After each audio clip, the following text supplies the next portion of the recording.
जम्मू कश्मीर के मुख्तलिफ मकामात पर आज दोपहर जलजले के झटके महसूस किए गए। दोपहर 1:33 के करीब वादी कश्मीर, खित्ते चनाब और जम्मू खित्ते के कई मकामात पर जलजले के झटके महसूस किए गए।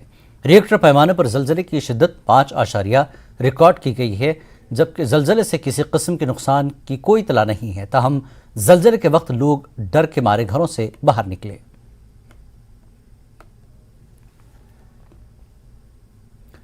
कुपवाड़ा में सिक्योरिटी फोर्सेस को बड़ी कामयाबी मिली है। फोर्सेस ने 2 मिलिटेंटों को हलाक कर दिया। फौज और पुलिस की मुश्तरका कार्रवाई में 2 मिलिटेंट हलाक हुए हैं। इलाके में सर्च ऑपरेशन जारी है।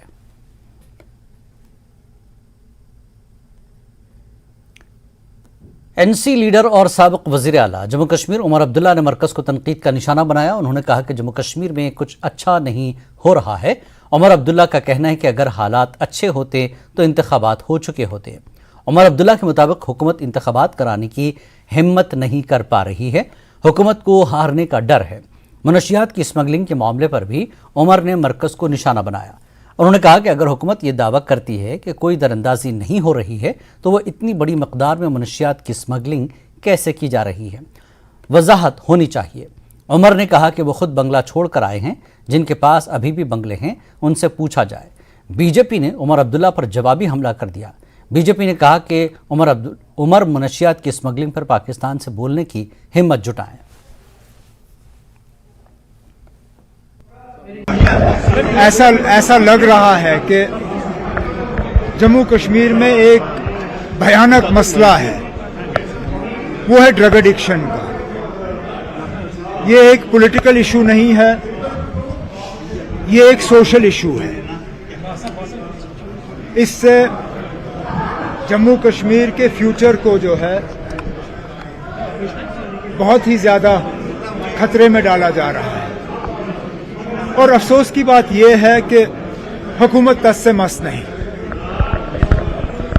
आज तक हमने टूरिज्म पे बयान देखे, हमने इन्वेस्टमेंट पे बयान देखे, हमने G20 पे बहुत नाच गाना देखा, लेकिन इस बहुत बड़े मसले पे हुकूमत की तरफ से एक भी जिक्र नहीं। हालांकि ड्रग एडिक्शन की वजह से क्राइम बढ़ रहा है, मर्डर्स हो रहे हैं।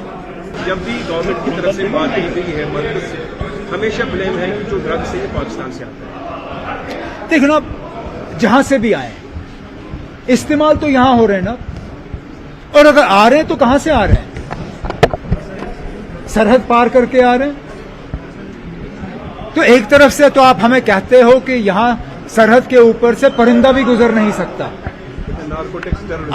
अगर परिंदा नहीं गुजर सकता तो ये ड्रग्स कैसे आ रहे हैं? कहीं ना कहीं हमारे फेंस में कोई कमजोरी है, कहीं ना कहीं हमारा जो एंटी इन्फिल्ट्रेशन ग्रिड है उसमें कमजोरी है, क्योंकि ये ड्रग्स तो आ रहे हैं। अगर पंजाब के थ्रू आ रहे हैं तो ये बॉर्डर, पंजाब और जम्मू कश्मीर के बॉर्डर पे क्यों नहीं रोके जा रहे हैं? और अगर LOC के थ्रू आ रहे हैं तो कैसे आ रहे हैं? गवर्नमेंट को इसका जवाब देना होगा। मैं ब्लेम गेम में नहीं पड़ रहा हूं। मैं तो कहता हूं कि अगर ये ड्रग्स आ रहे हैं तो हमारे ही लोग इस्तेमाल कर रहे हैं। हम चाहते हैं कि यहां का इस्तेमाल बंद हो जाए, यहां लोग इस्तेमाल करना बंद करें। कभी ना कभी तो आपको इलेक्शन कराने होंगे।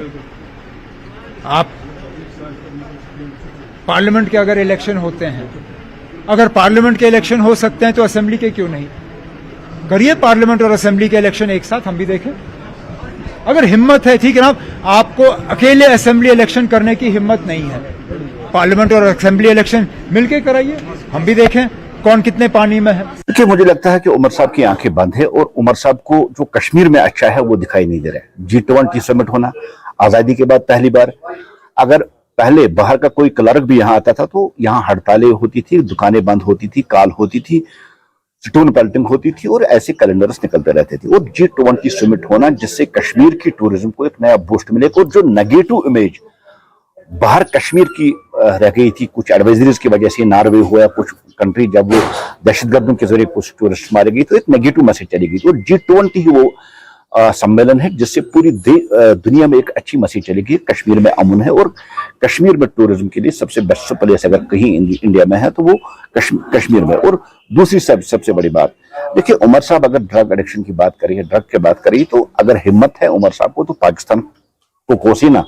पाकिस्तान दो तरह से कश्मीर में आतंकवाद चला रहा है। एक उसने गन यहाँ के यूथ के हाथ में दे दी और दूसरा अब वो नार्को टेररिज्म यहाँ चला रहा है। अगर उमर साहब में हिम्मत है तो पाकिस्तान को वोट दे, लेकिन महज चंद वोटों के लिए जो जमात इस्लामी के कुछ वोट है, जिस तरह से नेशनल कॉन्फ्रेंस और पीडीपी को आपस में होड़ लगी है कि जो ये कट्टरपंथी कुछ 100 वोट है उनको कैसे हासिल किया जा रहा है, कैसे उनको हासिल किया जाएगा। इसी तरह से उमर साहब को अगर हिम्मत है तो पाकिस्तान को कोसी न। देखिए दुनिया जानती है और हम जानते हैं कि पाकिस्तान कश्मीर में नार्को टेररिज्म चला रहा है और कश्मीर पाकिस्तान में ड्रग कर रहा है, लेकिन महज चंद वोटों के लिए वो पाकिस्तान को कोसना नहीं चाहता है। और जहां तक हालात है, देखिए हालात एकदम ठीक है। इलेक्शन के लिए भारतीय जनता पार्टी तैयार है और हम पूरे यकीन के साथ इस बात को कहते हैं कि इस बार जो 50 पार का आंकड़ा है वो भारतीय जनता पार्टी पूरा करेगी। और नेशनल कॉन्फ्रेंस किस बात की कर रही है? नेशनल कॉन्फ्रेंस सुकड़ते सुकड़ते कश्मीर प्रोविंस की पार्टी रह गई है। जम्मू कश्मीर के साबिक वज़ीर आला और एनसी के नायब सदर उमर अब्दुल्ला ने अपोजिशन इत्तेहाद के इजलास में नेशनल कॉन्फ्रेंस की शिरकत की तस्दीक की है, लेकिन उनका कहना है कि बड़ी जमातें इत्तेहाद की कोशिशों को कामयाब नहीं बना सकी हैं। उमर अब्दुल्ला आज श्रीनगर में पार्टी के एक प्रोग्राम के मौके पर मीडिया से बात कर रहे थे। उमर ने जम्मू कश्मीर में इंतखाबात के बारे में बात की। उन्होंने हुकूमत को चैलेंज किया कि पार्लिमानी इंतखाबात के साथ असेंबली इंतखाबात कराए जाएं। उमर ने मुतनाज़ा फिल्म और वजारती बंगलों पर PIL के बारे में भी बात की। रजौरी में मैंने पिछले दिनों कहा, मैंने जैसे जम्मू में रजौरी में मैंने पिछले दिनों कहा, हमारा रोल इसमें बहुत ही कम है। कुल मिला के अगर नेशनल कॉन्फ्रेंस तमाम सीटें जीतें तब भी 6 सीटों से ज़्यादा हमारा असर रसूख रहेगा नहीं। 2 जम्मू से, 3 कश्मीर से, 1 लद्दाख से। तो इसमें जब हमारा रोल ही इतना छोटा है तो हमसे ज़्यादा उम्मीद करने की क्या ज़रूरत। यूनिटी वो लोग पहले करें जिनकी 40-50 सीटें हैं। अक्सर बेशतर हमें ये देखने को मिलता है कि जिनकी 100-200 सीटें, 50 सीटें हैं, वो यूनिटी कर नहीं पाते और छोटी पार्टियों से यूनिटी की उम्मीद की जाती है। जो पहले 50, 60, 70 सीटों पे इलेक्शन लड़ते हैं वो थोड़ा सा हमें यूनिटी दिखाएं, फिर हम भी यूनिटी की बात कर सकते हैं। वेस्ट बंगाल में इलेक्शन लड़ने वाले गोवा से कैंडिडेट उठाते हैं, तमिलनाडु में इलेक्शन लड़ने वाला दिल्ली में कैंडिडेट खड़ा करता है। इससे कौन सी यूनिटी का हमें फिर मिसाल मिलता है। जिन लोगों का जम्मू कश्मीर में कुछ भी नहीं है वो भी यहाँ बीच में जो है फड़फड़ाते हैं। मैं दोबारा इस बात पे आता हूँ, पहली जो बड़ी पार्टियाँ हैं वो हमें यूनिटी दिखाएं, फिर हम छोटी पार्टियाँ जो है यूनिटी की बात कर सकते हैं। यहाँ क्राइसिस ही क्राइसिस है। अगर लोग खुश होते, अगर लोग मुतमईन होते, आपको नहीं लगता ये लोग इलेक्शन कराते? ये लोग क्यों इलेक्शन से डर रहे हैं? क्यों इनकी हिम्मत नहीं है इलेक्शन कराने की? क्योंकि यहाँ कहीं पे भी लोग खुश नहीं है। इस्लाम इतना कमज़ोर मजहब नहीं है कि किसी के फिल्म बनाने से हमारे मजहब पे कोई असर पड़ेगा। हमें भी मालूम है कि कुछ ऐसे लोग हैं जिनको हमारे मजहब के खिलाफ इतनी नफरत है कि वो कभी हमें बर्दाश्त नहीं कर सकते। वो लोग बीच बीच में ये फिल्में बनाते हैं, लेकिन हमें भी अपना दिल जो है छोटा नहीं करना चाहिए। ऐसे मुकाबले जब से हमारा मजहब वजूद में आया है तब से ये मुकाबले हमने लड़े हैं, आगे भी लड़ते रहेंगे। जम्मू कश्मीर हाई कोर्ट की एक डिवीजन बेंच ने यूटी हुकूमत की जानिब से 49 सियासतदानों को वजारती बंगले में रहने की इजाजत देने के मौक़िफ़ पर नाराजगी का इजहार किया। मफाद अम्मा की एक दरख्वास्त पर समाअत करते हुए डिवीजन बेंच ने इंतजामिया से पूछा कि इन अफराद को फराहम की जाने वाली रिहाइश की नौयत और अगली तारीख तक ऐसा करने की वजूहात अदालत जानना चाहेगी। मामले की अहमियत को देखते हुए डिवीजन बेंच ने रजिस्ट्री को इस PIL को 19 जुलाई को मुकर्रर करने की हिदायत दी है। अगस्त 2020 में जम्मू कश्मीर हाई कोर्ट की डिवीजन बेंच में एक PIL दाखिल की गई थी। PIL का जिन्होंने फाइल की थी उनका ये कहना था कि बहुत सारे पॉलिटिशियंस हैं जम्मू कश्मीर के, वो इलीगल तौर पर जो गवर्नमेंट अकोमोडेशन है उसमें इलीगल तौर पर रह रहे हैं, तब से इस पर बराबर समाअत चल रही है। और कल जब समाअत हुई तो उसमें फिर जज ने डिस्प्लेजर अपना व्यक्त किया। उन्होंने कहा कि वो इस चीज से खुश नहीं कि अभी भी 49 तकरीबन पॉलिटिशियंस हैं, वो अभी भी मिनिस्ट्रियल अकोमोडेशंस में रह रहे हैं, गवर्नमेंट अकोमोडेशन में रह रहे हैं। मेरे साथ इस पर बात करने के लिए हैं एडवोकेट शेख शकील अहमद। ये पीआईएल जिन्होंने दाखिल की उनके एडवोकेट हैं।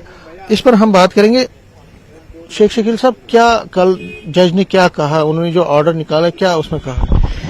सबसे पहले बात साहब मैं आपको ये चीज बताऊं, अगस्त 2020 में एक public interest litigation 17/2020 professor SK Bhalla versus state of J and K. Professor SK Bhalla एक आरटीआई एक्टिविस्ट हैं और वो जनहित के मामला जो है उनको उठाते रहते हैं। उन्होंने ये याचिका मेरे द्वारा दायर की कि जिस शख्स का, जिस एमएलए का अगर टर्म भी पूरा हो गया है, क्या वो सरकारी बंगले में बैठ सकता है या कि नहीं। तो अल्टीमेटली उन्होंने कहा, नंदा साहब ने, कि भाई हमने इन लोगों को जो सीआईडी की जो इनपुट्स हैं, जो थ्रेट परसेप्शन रिपोर्ट्स हैं, उसकी बुनियाद के ऊपर रखा। आपको उम्मीद है कि कुछ होगा, इसमें कार्रवाई अब होगी कि ये ऐसे ही लटकता रहेगा? भट्ट साहब, मैंने रास्ते में आज तक कोई चीज छोड़ी नहीं। आप मुझे बहुत पुराना जानते हैं। आप देख लीजिए, अगस्त 2020 से हम इस जनहित याचिका को फॉलो कर रहे हैं और आज देखिए हमारा सफर कहां तक पहुंचा है कि जम्मू कश्मीर उच्च न्यायालय ने जम्मू कश्मीर सरकार का जो पक्ष है, जो तर्क है, उसके ऊपर नाराजगी का इजहार किया है। मुझे लगता नहीं कि अब इसके बाद जो है कोई वापसी का रास्ता है। इंशाल्लाह आप देखेंगे हम मंजिल तक जरूर पहुंचेंगे।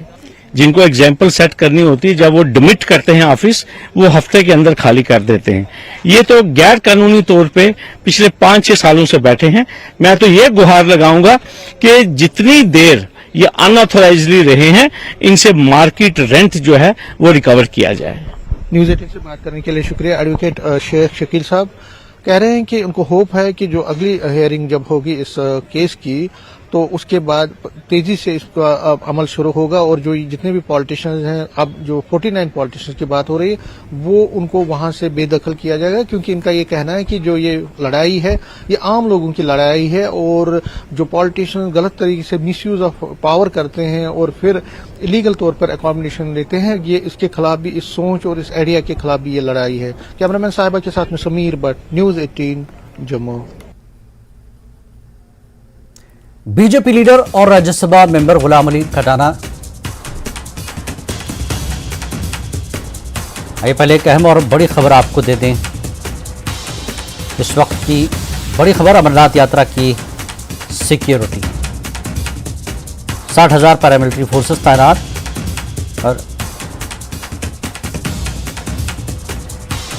और 20 जून से फोर्सेस तैनात की गई हैं। लखनपुर से गुफा तक फोर्सेस तैनात कर दी गए हैं।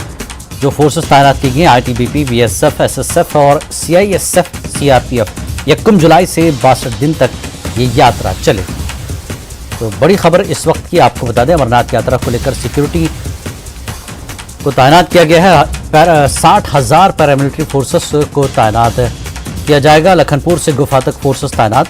20 जून से फोर्सेस तैनात होंगे। 20 जून से यहाँ पर फोर्सेस को लगाया जाएगा और 60,000 पैरामिलिट्री फोर्सेस को तैनात किया जाएगा। जिन फोर्सेस में जो टुकड़ियाँ हिस्सा लेंगी उसमें आईटीबीपी, बीएसएफ, एसएसएफ और सीआईएसएफ, सीआरपीएफ को जो है तैनात किया जाएगा अमरनाथ यात्रा को पूरा करने के लिए। तो 60,000 पैरामिलिट्री फोर्सेस को तैनात किया जाएगा। लखनपुर से गुफा तक फोर्सेस को तैनात किया जाएगा। समीर भट्ट हमारे नुमाइंदे हमारे साथ इस वक्त जुड़ चुके हैं। समीर, 60,000 फोर्सेस को तैनात किया जा रहा है 20 जून से, क्या क्या तैयारियां और हैं और एक बड़ी तादाद में यहां फोर्सेस को तैनात किया जा रहा है?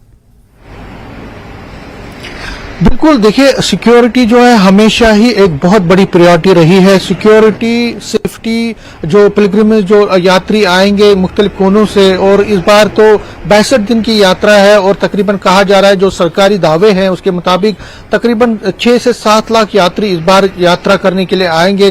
मुख्तलिफ हिंदुस्तान के मुख्तलिफ जगहों से यहाँ पहुंचेंगे, तो उनकी सेफ्टी और सिक्योरिटी सबसे बड़ा अहम मुद्दा है और एक प्रायोरिटी है सरकार की। देखिए जो फैसिलिटीज हैं, चाहे है, उनको यहाँ पे अकोमोडेशन देने का है, फिर यहाँ पे लंगर्स लगाने का है, उनकी जो मेडिकल फैसिलिटीज हैं या बाकी वो अपनी जगह है। लेकिन सबसे बड़ी प्रायोरिटी सरकार की हमेशा रही है, क्योंकि नामसाब हालात है जम्मू कश्मीर में रहे हैं पिछले 32 सालों में, तो जो सिक्योरिटी है वो सबसे बड़ी प्रायोरिटी है। और इसी को देखते हुए उनकी हिफाजत के लिए 60,000 से ज्यादा पैरामिलिट्री फोर्सेस के जवान डिप्लॉय किए जाएंगे। पूरा लखनपुर से जब वो एंटर करेंगे यात्री, वहां से लेकर पूरा गुफा तक जो केव है वहां तक ये जो 60,000 से ज्यादा जवान है उनकी तैनाती की जाएगी। नेशनल हाईवे पे केव के एडजॉइनिंग में, पहलगाम में, और यहाँ जो डिस्ट्रिक्ट्स है मुख्तलिफ जगहों पे जहां जहां पे उनके बेस कैंप रहेंगे, जहां जहां वो ठहरेंगे या जहां जहां पे उनकी मूवमेंट होगी, तो वहां पे तकरीबन 60,000 से ज्यादा जो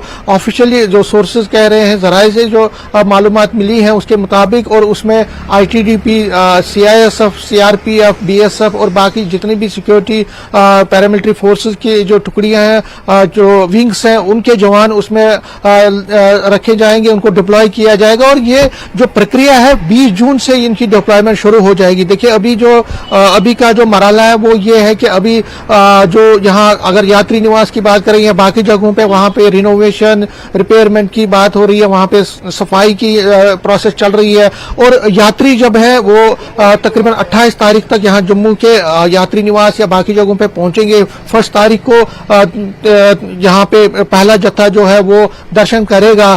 तो प्रक्रिया 20 जून से डिप्लॉयमेंट की शुरू हो जाएगी, जो 2-4 दिन तक चलती रहेगी। और उसके बाद पूरा जो यात्री निवास हो कश्मीर का जो होली केव के अतराफ में, नेशनल हाईवे या जहां जहां पे उनकी है, उनकी डोमिनेशन हो जाएगी सिक्योरिटी फोर्सेस की, वो 20 के बाद ही शुरू हो जाएगा उनकी डिप्लॉयमेंट। तो फिलहाल ये बड़ी खबर है कि 60,000 से ज्यादा जवान जो है, जो पैरामिलिट्री फोर्सेस के जवान हैं, उनकी डिप्लॉयमेंट होगी। और आपको मैं यहाँ ऐड कर दूं कि जो अमित शाह है, यूनियन होम मिनिस्टर, उन्होंने जब मीटिंग ली थी दिल्ली में, तो उन्होंने स्ट्रिक्टली कहा था कि उन्होंने जो मुख्तलिफ विंग्स के, जो सिक्योरिटी एजेंसी के मुख्तलिफ विंग्स के, जिसमें पुलिस भी थी, उनके हेड्स को स्ट्रिक्टली कहा था कि इस बार की जो यात्रा है वो एक रिकॉर्ड तोड़ तादाद में यात्रियों के आने की उम्मीद है। तो उसके देखते हैं सिक्योरिटी के जितने भी बंदोबस्त हैं, जितने भी प्रिपरेशन है, जितनी भी तैयारियां हैं, उनको पूरी की जाए, कहीं पे भी कोई कोताही नहीं बरती जाए। देखिए चैलेंजेस बहुत ज्यादा हैं,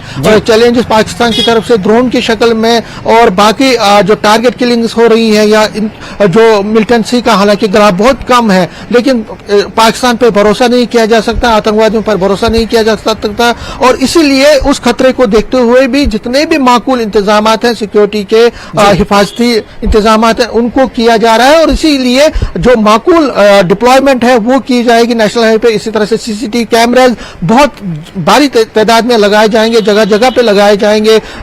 सर्वेलेंस से, ड्रोन से सर्वेलेंस की जाएगी, नाइट पेट्रोलिंग होगी।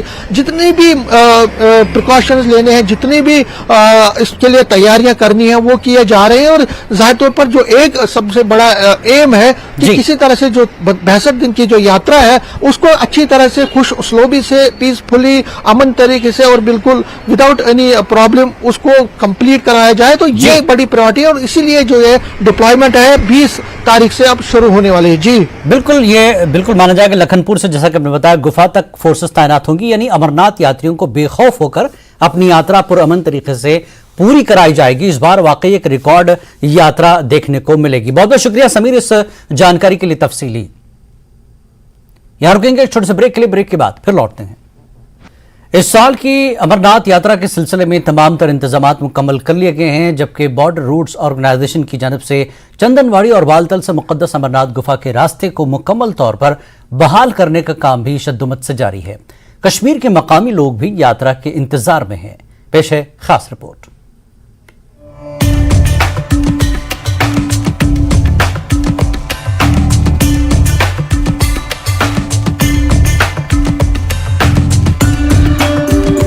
यकम जुलाई को बाज़ाब्ता तौर इस साल की श्री अमरनाथ जी यात्रा का आगाज होगा।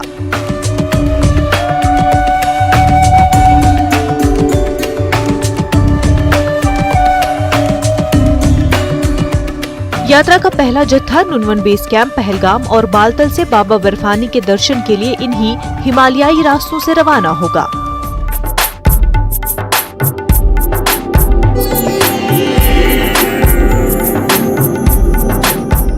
ट्रैक को बहाल करने और यात्रियों की सहूलत के लिए इसे मजीद वुसअत देने के लिए इस साल पहली बार बीकन के बॉर्डर रोड्स ऑर्गेनाइजेशन को ये काम सौंपा गया है। अगरचे चंदनवाड़ी से लेकर दूसरे पड़ाव तक ट्रैक को बहाल किया गया है, लेकिन मजीद काम को पाए तकमील तक पहुँचाने के लिए अब भी कुछ वक्त दरकार है। उधर अमरनाथ गुफा में मुक़द्दस शिवलिंगम अपने पूरे शबाब पर है और यात्रियों को इस साल अच्छे दर्शन मिलने की तवक्का है।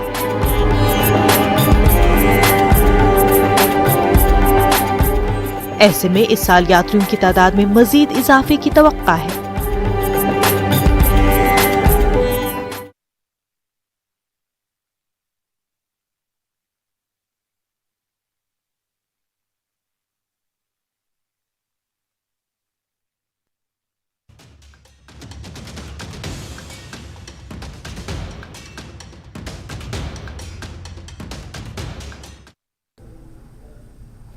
और आगे बढ़ेंगे। Jammu Kashmir rural livelihood mission JKRLM के तहत काम करने वाली देही खवातीन के जरिए डोगरी कल्चर, रिवायात और मुस्तनद डोगरी फूड को फ़रोग देने की एक अहम पेशरफ्त के तौर पर जम्मू खित्ते में डगरधानी खोली जा रही है। ये डगरधानी ज़्यादातर कौमी शाहरा के करीब सड़क के किनारे खुलेगी और ये न सिर्फ मुस्तनद डोगरी खाने पेश करेगी बल्कि सकाफती और रिवायती अहमियत की हामिल मुख्तलिफ मसनूआत भी पेश की जाएगी। आज ऐसी ही एक डगरधानी भलवाल ब्लॉक में खुली है। मिशन डायरेक्टर JKRLM इंदु कमल छिब के रेतू सिंह के अलावा सेल्फ हेल्प ग्रुप से वाबस्ता खवातीन की एक बड़ी तादाद इस मौके पर मौजूद थी। कश्मीर में LG मनोज सिन्हा की ये कोशिश है कि सेल्फ हेल्प ग्रुप्स जो है उनको मजबूत बनाया जाए और ऐसी महिलाएं जो बहुत कुछ कर सकती हैं हैंडीक्राफ्ट में और कई ऐसे ट्रेड्स जानती हैं उनको आगे लाया जाए। उसी दिशा में JKRLM की तरफ से कुछ कोशिशें की जा रही हैं। मैडम, जिस तरह से पहले ही LG साहब ये साफ कर चुके हैं कि अब जो सेल्फ हेल्प ग्रुप्स हैं उनको काफ़ी प्रमोट किया जाएगा और किया भी गया है। जैसे ये डुगरधानी है या हैंडीक्राफ्ट है, इससे हम कितना मजबूत कर पा रहे हैं खासकर जो गाँव की महिलाएं? देखिए, सबसे पहले तो मैं जहाँ खड़ी हूँ उसके बारे में बताती हूँ। इस समय हम डुगरधानी में खड़े हैं जो कि हमारे ब्लॉक भलवाल में आता है और ये जो पीछे आप देख रहे हैं एक छोटा सा किचन कैंटीन आप कह लीजिए। और तब ये हमारे रितु जी साथ खड़े हैं। इनका बहुत बड़ा इनिशिएटिव है क्योंकि इनके लोगों ने इसको आइडिया दिया, इसको बर्थ दिया, क्योंकि JKRLM अकेले काम नहीं पूरी तरह से समेट पाता है, तो उसको कोलैबोरेशंस की मदद की ज़रूरत पड़ती रहती है आए बगैर। सो आपने ऑनरेबल LG की बात करी, मैं ये चीज़ आपको बता दूं कि ऑनरेबल LG के ध्यान में हमेशा महिलाओं का जो सशक्तिकरण है वो रहता है। अबव दैट जब भी आप उनके सामने कभी भी JKRLM की बात करें या महिला सेल्फ हेल्प ग्रुप की स्वयं सहायता समूह की बात करें तो उनको और भी आइडियाज़, बहुत सारे आइडियाज़ आते हैं। और डुगरधानी जैसी जगहें हर एक डिस्ट्रिक्ट में बन चुकी हैं। This is not the first. So हमने रियासी में, उधमपुर में, कश्मीर में, हर जगह हमने ये छोटे छोटे यूनिट्स खड़े किए हैं।